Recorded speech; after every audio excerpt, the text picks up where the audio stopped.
Buenos días, hermanos. Que el Señor les bendiga. Es un hermoso día que el Señor nos ha regalado. Saludamos a los hermanos que están conectados también. Sé que varios están ahí celebrando con su familia, ¿cierto? Este día especial. Así que les saludamos con mucho cariño. Bueno, hemos estado hablando acerca de la misión de la iglesia, ¿cierto? ¿Se acuerda de eso?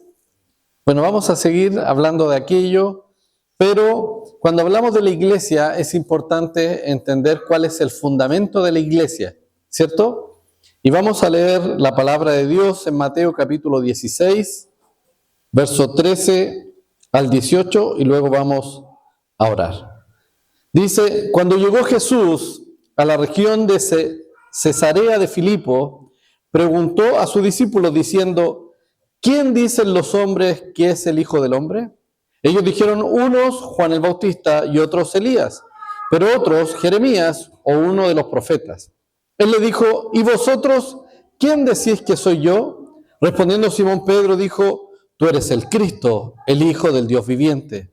Y Jesús respondiendo le dijo: bienaventurado eres Simón, hijo de Jonás, porque esto no te lo reveló carne ni sangre, sino mi Padre que está en los cielos. Yo también te digo que tú eres Pedro, y sobre esta roca edificaré mi iglesia, y las puertas del Hades no prevalecerán contra ella. Vamos a orar. Amado Dios, te damos gracias por tu palabra.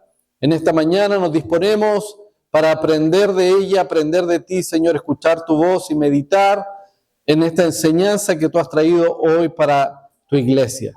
Gracias, Señor, por todo lo que nos has dado. Gracias, Señor, por conocer la verdad y porque en ella encontramos libertad. Tu palabra dice: conoceréis la verdad y la verdad os hará libres. Señor, hoy día sentimos esa libertad que no depende de nuestros actos, no depende de nuestras obras, de lo que hagamos o dejemos de hacer, sino que en tu sola palabra, Señor, en tu sola verdad, en tu sola persona, vemos, Señor, que no hay nadie como tú, como cantábamos. Señor, te bendecimos en esta mañana y nos disponemos para escuchar tu hermosa y dulce voz. Amén y amén. Muy bien. Tremenda palabra, ¿cierto? Esta palabra también en algún momento se ha sacado de contexto por no respetar los puntos, las comas y las interpretaciones. Pero antes de ir a ese punto, cuando hablamos de la iglesia, ¿cierto? Que Dios quiere, es importante pensar en que cualquier predicador que quiera explicar cuál es la iglesia que Dios quiere, siempre uno se acerca con algunas ideas preconcebidas, ¿sí? O quizás uno se imagina una iglesia perfecta, que uno dice: oye, ¿cuál es la iglesia que Dios quiere? Una iglesia donde la gente cante bonito, que es el caso, ¿cierto? Una iglesia donde los hermanos estén en comunión, ¿cierto? Y uno podría pensar cuál es la iglesia que Dios quiere. Hay algunos que definen la iglesia en función del número de personas que asisten a la iglesia, ¿sí? Hay otros que también, malinterpretando un versículo, dice: donde hay 2 o 3 congregados, ahí estoy yo, como justificando que donde hay poquitos también hay iglesia. Pero la pregunta es: ¿cuál es la iglesia que Dios vino a fundar aquí en la tierra? Y mire, quizás dependiendo de la doctrina que un predicador tenga o no, ¿cierto?, podría responder esa pregunta. Pero lo más importante, hermanos, es que debemos ir a lo que la palabra de Dios describe, ¿cierto?, respecto a cuál es la iglesia que Dios quiere. Entonces, mire, hermanos, cuando hablamos de la iglesia, y aquí ya entramos en profundidad en la enseñanza, es que la Biblia se define a la iglesia como la novia de Cristo, ¿sí? Cristo define a su iglesia como su novia. ¿Y qué es la novia? Ayer estábamos en reunión de jóvenes y varios de los jóvenes que estaban ahí están pololeando, ¿cierto? Y yo les preguntaba acerca de esas relaciones que ellos tenían. Y cuando vemos que Cristo define a la iglesia como su novia, estamos de acuerdo con decir que es algo amado, ¿cierto? Es algo valioso, es algo importante, ¿sí? Es con quien yo voy a pasar por la eternidad. Y en el libro de Apocalipsis, capítulo 21, verso 9, Cristo le llama a su esposa. O sea, hay un vínculo de relación, de intimidad. Entonces, cada vez que la Biblia habla de la iglesia, nos muestra la estrecha relación que hay entre Cristo, ¿cierto?, y su amada. Amén. Entonces, yo recuerdo tiempo atrás, cuando yo conversaba con mi esposa, y hablábamos precisamente cuál debía ser nuestra actitud con la iglesia. Y entendimos esto, que la iglesia no es cualquier cosa. La iglesia no es simplemente un grupo de personas que se reúnen los domingos en un lugar particular. No. La iglesia es lo más importante que hay para Cristo. Un día reflexionando acerca del amor que yo sentía por mi esposa, yo pensé y dije, ¿cuál sería la mayor expresión de amor que yo podría tener por mi esposa? Y me puse en una situación y dije, si viniese un doctor, un médico y me dijese, oiga, ¿sabe? Su esposa está grave y la única manera en que ella viva es que usted le dé todos sus órganos, su corazón, sus pulmones, su riñón, etc. Y ¿sabe? En ese momento yo dije, yo amo tanto a mi esposa que prefiero que ella viva antes que yo. Entonces yo estaría dispuesto a dar mi vida por mi esposa, porque la amo, ¿cierto? Eso multiplicado por 1000 es lo que hizo Cristo por nosotros. ¿Sí? Claro, por mi esposa yo lo hago. Pero si alguien viniese y me dijese, oiga, ¿sabe vecino? La vecina de la parcela 27 necesita que usted le dé su... Yo le diría, no, gracias. ¿Cierto? Entonces, claro, la diferencia de Cristo, que Cristo sí lo hizo. Y ¿saben, hermanos? Lo que quiero representar con esto es que para poder dar la vida también, dar la vida por las personas que nosotros amamos, esto yo lo haría por mi esposa y también por mis hijas, ¿cierto? ¿Sabe? Cristo le da un valor a la iglesia porque Él dio su vida por ella. ¿Se entiende? Entonces, cuando entendemos la relación que hay entre Cristo, que es la cabeza, con la iglesia, que es su cuerpo, no es algo que puedan andar por separado. Entonces, cuando alguien dice, no, yo creo en Dios, pero no creo en la iglesia, es como yo creo en la cabeza, pero no creo en el cuerpo. ¿Se entiende? No se puede separar. No se puede separar. Entonces, claro, hemos visto, hemos conocido iglesias que quizás avergüenzan esa cabeza, ¿sí o no?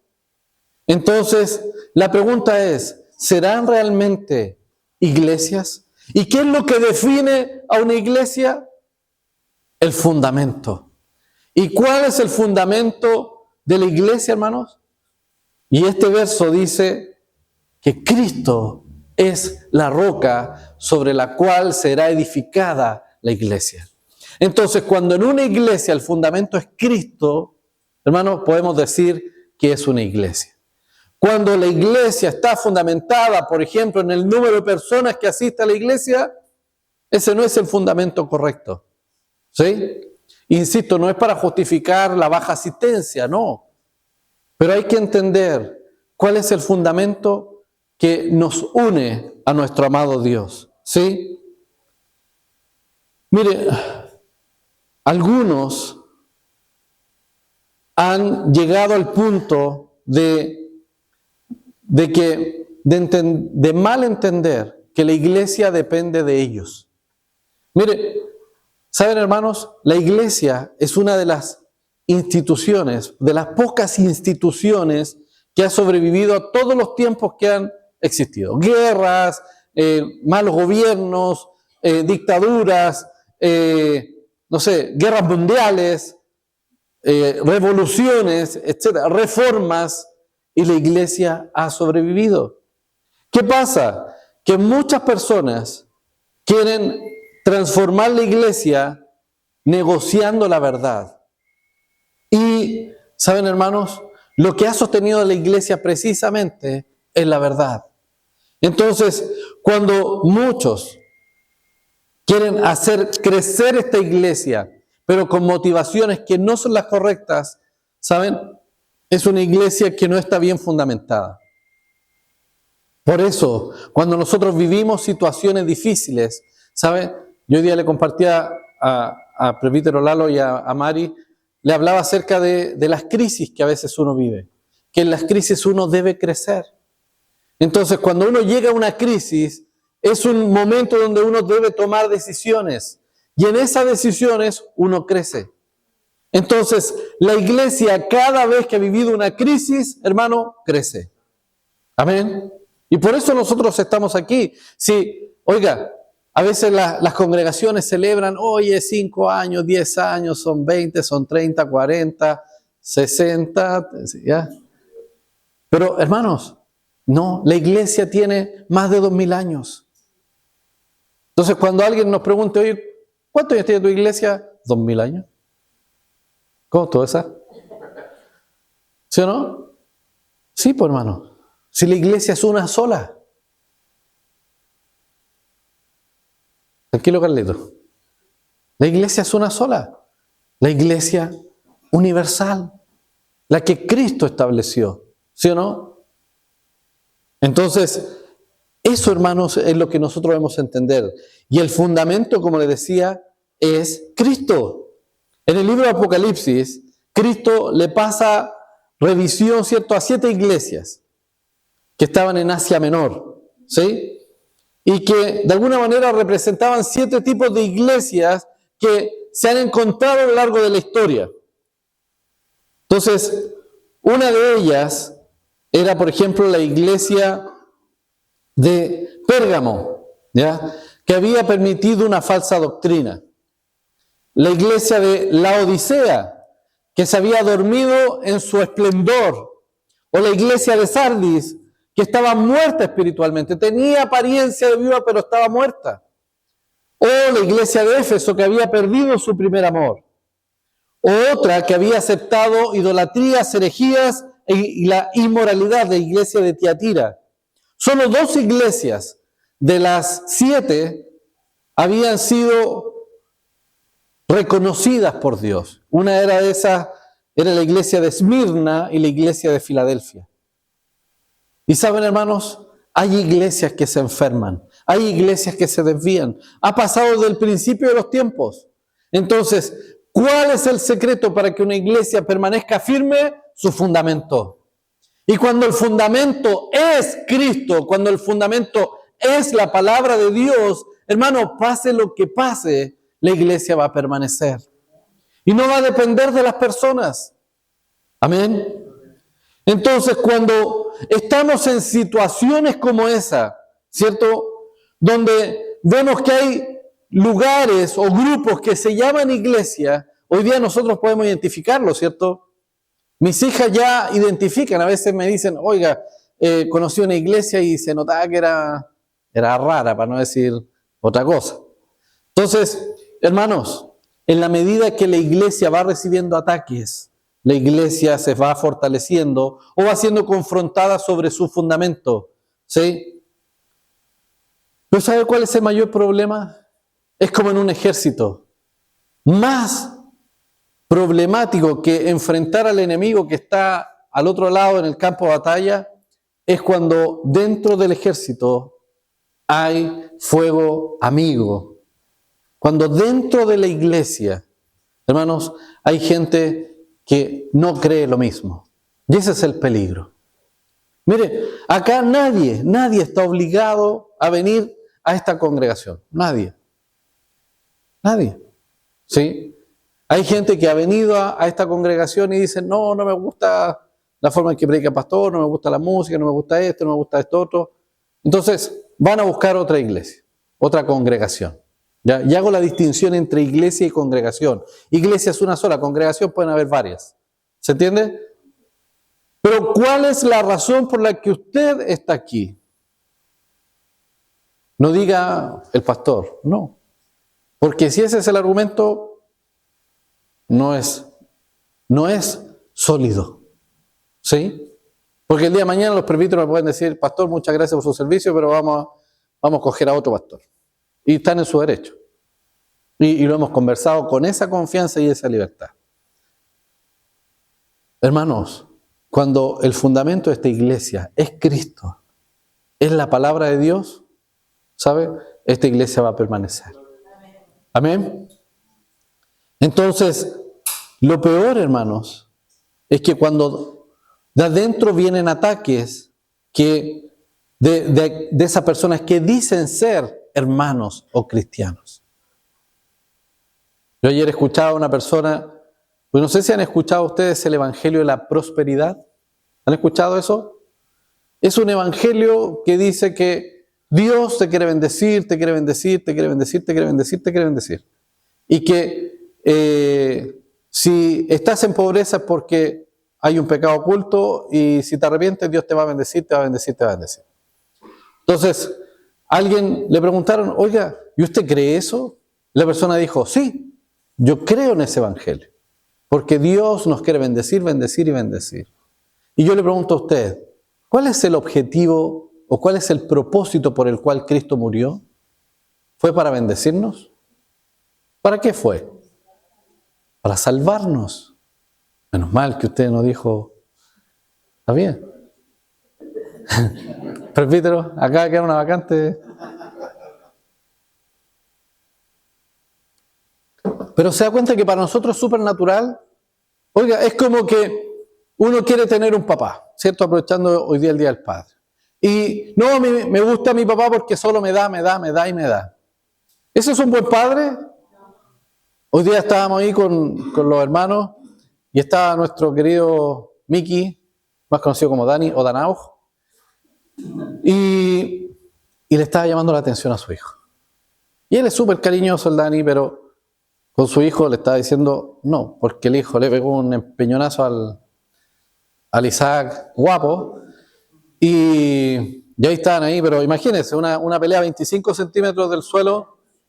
Entonces el Dani agarró a su hijo y le dijo, no está correcto, está mal. Entonces, ¿qué es lo que define un buen padre? Es el padre que te provee, pero también te enseña, te corrige, te disciplina, ¿sí o no? Te corrige porque te ama, ¿sí? Entonces, hermano, si usted no quiere escuchar una enseñanza que sea de corrección, usted lo que anda buscando no es un padre. Anda buscando una beneficencia, anda buscando un cajero automático, anda buscando algo donde sacar y sacar. ¿Se entiende? Entonces, cuidado, porque la iglesia no es un lugar donde uno viene a buscar, sino que también el Señor nos pone la medida. Amén. ¿Por qué? Porque ¿cómo define la iglesia? Por ejemplo, el apóstol Pablo le dice a Timoteo en 1 Timoteo 3:15 que la iglesia es columna y baluarte de la verdad. ¿Sí o no? No es la polar, llegar y llevar. ¿Sí o no? No es, venga que Dios quiere darle todo. Dios tiene un plan maravilloso para su vida, para que usted sea feliz. Y este será el año de la bendición. Y llevamos esperando años. Pero nos damos cuenta, y un día yo hablaba con los presbíteros, que hemos recibido bendición del Señor, pero no la que nosotros pensábamos que era la que necesitábamos, sino que hemos recibido la bendición de conocer a un Dios poderoso, un Dios justo, un Dios verdadero, ¿sí o no? Entonces, cuando nosotros, hermanos, entendemos que el ser parte de la iglesia es ser lo más valioso que tiene Cristo, hermanos, la vamos a cuidar, la vamos a respetar, la vamos a honrar. Con mi esposa siempre nos hemos cuidado de nunca hablar mal del otro con otras personas. Nunca. Yo nunca he hablado mal de mi esposa. Nunca. Y ella tampoco. Pero antes, ahora no tanto, o no, nada, pero antes uno escuchaba a personas hablando de su esposa o de su esposo, cualquier cosa, hermanos. Y eso no es correcto, porque uno debe honrar al otro, ¿sí o no? Entonces, hermanos, ¿Sabes lo que quiere Satanás? Satanás, mira, y te lo voy a decir así, pero con mucho cariño. A Satanás, tú ni yo le importamos. No le importamos. ¿No? ¿Sabes lo que le importa a Satanás? Destruir lo que más ama a Cristo, que es su iglesia. Entonces, en la medida que Satanás pueda debilitar lo que Dios ha creado, ese es su objetivo. Y lo vemos desde el principio, fue así. Él nos enfrenta a Dios. Lo vemos en el Génesis, ¿cierto? Lo vemos en el libro de Job también. No, Él se enfrenta para demostrar que Dios se equivoca, que Dios se ha equivocado. Entonces, cuando Él viene a molestarnos, no es porque le interese que nosotros, pequemos, que soy importante. No. Es para decirle a Dios, ¿viste? Ahí está tu hijito, ahí está tu hijita. Ahí está tu novia, por la que diste tu vida. Siguen viviendo de la misma manera. Y vemos en el relato bíblico, ¿cierto? Cuando el pueblo de Israel, que salió con mano fuerte de manera milagrosa, Dios abrió el mar. Ellos caminaron en seco. ¿Y qué hicieron ellos? Se desviaron. Se desviaron, se desviaron. ¿Y qué hacía Satanás? Diciéndole a Dios, ahí está tu pueblo, ahí están tus escogidos. Entonces, hermano, ¿sabe cuál es el problema o qué es lo que busca Satanás al debilitar la iglesia? Es precisamente diluir la verdad. ¿Se entiende? Porque si la iglesia es la que resguarda la verdad y la iglesia se diluye en tonterías, la verdad se diluye. Entonces, ¿cuál es el peligro, hermano? Cuando en una iglesia no se predica la verdad. Cuando se diluye la verdad, porque si digo esto y ese hermano está ahí, pucha, capaz que deje de diezmar. O enseñamos que si diezmamos o dejamos de diezmar vamos a estar en maldición. Eso es una mentira del diablo para diluir la verdad. ¿Se entiende? Entonces, hermanos, cuando se diluye la verdad, es como esa luz que somos se empieza a apagar. Mire, hermanos, ¿sabe dónde usted más tiene que brillar? Fuera de aquí. En su trabajo, en su colectivo, en su empresa, en su carrito. Donde esté, en su casa, en el camión del gas. Tiene que brillar. Tiene que brillar. Y lo que brilla no es usted, es la verdad. ¿Se entiende? Entonces el peligro, hermano, es diluir la verdad. Es disfrazar la verdad. ¿Y sabe lo que pasa? Que cuando se disminuye esa verdad, se disminuye esa luz, ¿sabe? Quedamos en tinieblas. Entonces, mire, y esto es así de práctico, una iglesia que no predica la verdad está en tinieblas. ¿Están aquí? Entonces, hermanos, lo que el enemigo quiere es afectar la verdad. ¿Sabes? Estamos en un tiempo de, no sé si has escuchado el concepto de posmodernidad, que donde el concepto de posmodernidad enseña que la verdad es relativa. Es que si dice la Biblia que Dios creó al hombre y a la mujer, y hay alguien que se siente otra cosa, déjenlo, porque es su verdad. ¿Se entiende? Entonces, hermano, la verdad es una sola y la verdad se llama Cristo. Porque Cristo dijo, yo soy la verdad. Yo soy el camino, yo soy la vida. Entonces, no hay verdades así o asá. No es que esa es tu verdad. ¿Cuál es el mejor equipo de fútbol de Chile? Esa es su verdad. ¿Se entiende? Entonces ahí no estamos hablando de verdad. Ahí podemos estar hablando de realidad. ¿Se entiende? ¿Nota la diferencia? Entonces cuando uno dice, ¿sabes qué? ¿Cómo, si soy hijo de Dios, paso las situaciones que paso? ¿Usted ha pasado escasez? Sí, hemos pasado escasez. ¿Entonces significa que lo que Dios nos ha prometido es mentira? No. Hermano, usted tiene que separar lo que es su realidad de lo que es la verdad. Porque su realidad puede ser que usted esté pasando una situación difícil hoy día, pero la verdad es que usted todo lo puede en Cristo porque Él es su fortaleza. ¿Nota la diferencia? Que podemos pasar situaciones difíciles, sí. Podemos pasar situaciones de enfermedad, sí. Esa es una realidad. Pero la verdad es que para mí el vivir es Cristo y el morir es ganancia. Que si estoy enfermo y me muero, me voy al cielo. Esa es la verdad. Entonces no podemos buscar, queridos hermanos, cambiar nuestra verdad por la realidad que podamos estar viviendo circunstancialmente. Porque como dice la palabra, esta leve tribulación momentánea traerá un mayor peso de gloria. Esa es la verdad. Y la verdad, hermano, usted la encuentra en la Biblia. Entonces, ¿dónde está fundamentada su vida? ¿En su realidad o en la verdad? ¿Dónde está fundamentada esta iglesia? ¿En la realidad o en la verdad? ¿Nota la diferencia? Es tremendo, hermanos. Porque la realidad nos puede decir muchas cosas. Pero la verdad es Cristo. Amén. Entonces, cuando alguien dice, yo no necesito a la iglesia, esa puede ser una realidad, pero no es verdad. Entonces, cuando uno le dice a alguien, oye, anda a la iglesia, no, si yo no necesito. Esa no es la verdad. Porque somos un cuerpo. Amén. Mire, entonces, si Cristo, hermanos, estableció la iglesia, ¿para qué lo hizo? ¿Por qué Dios creó al hombre y a la mujer en el principio? Si Dios no nos necesita a nosotros.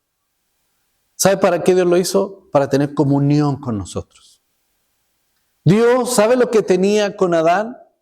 Comunión. ¿Qué perdió Adán cuando pecó? Perdió la comunión con Dios. Entonces, hermanos, cuando nosotros no somos parte de la iglesia, no estamos en comunión. Y esa es la verdad. Aunque cualquiera diga lo contrario.